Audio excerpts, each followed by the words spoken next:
Hey church, today's Daily Hope reading comes from 1 John chapter 3 verse 1, and it says, "See what kind of love the Father has given to us, that we should be called children of God, and so we are. The reason why the world does not know us is that it did not know him." And John is writing this letter to early followers of Jesus, encouraging them, reminding them who God is, who we are in light of that, and then what we are to do. And in the first chapter, he says that that Christ is the word of life, the life that was made manifest. And in him we have been made children of God to have fellowship with himself and with one another. And then what we do in that new identity is we love one another, we love Christ, and we obey his commands, and we don't trust in the world.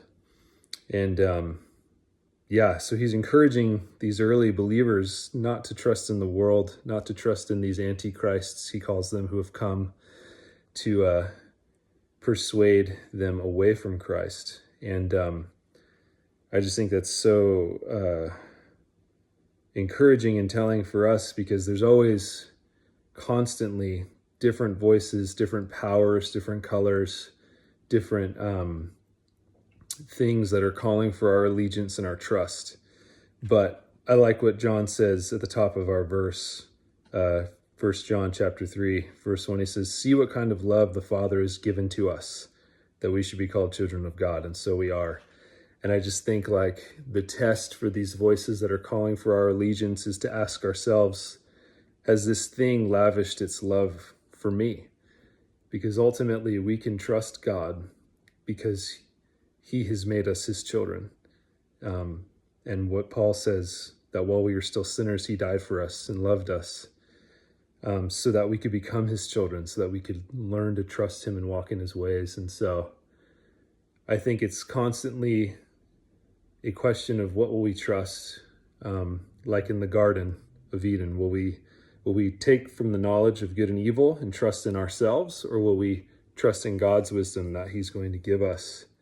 And so, church, I think the word is just to trust God, trust Jesus, because he's loved us well.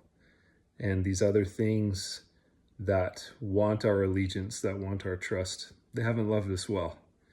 And even with all that we can know, our principles, our scripture, our interpretation, and the way we try to live what the Bible teaches us, even those things need to come under the submission of God. And so we bring all of our wisdom, we bring all of our knowledge, all of our interpretation, and all of our principles to God, and we ask him for his wisdom, and we ask him for his will in those things, because ultimately we trust him. We don't trust in principles or powers or authorities. We trust in him. And so every tool that we have to discern finds its fullness in him. And so be encouraged, church. The world doesn't know God and doesn't know us. And so when we are tempted to trust in the many devices of the world, let us remember the love that the Father has given to us, and remind ourselves and remember to come to him who is trustworthy, and him who has made us his children. Have a good day.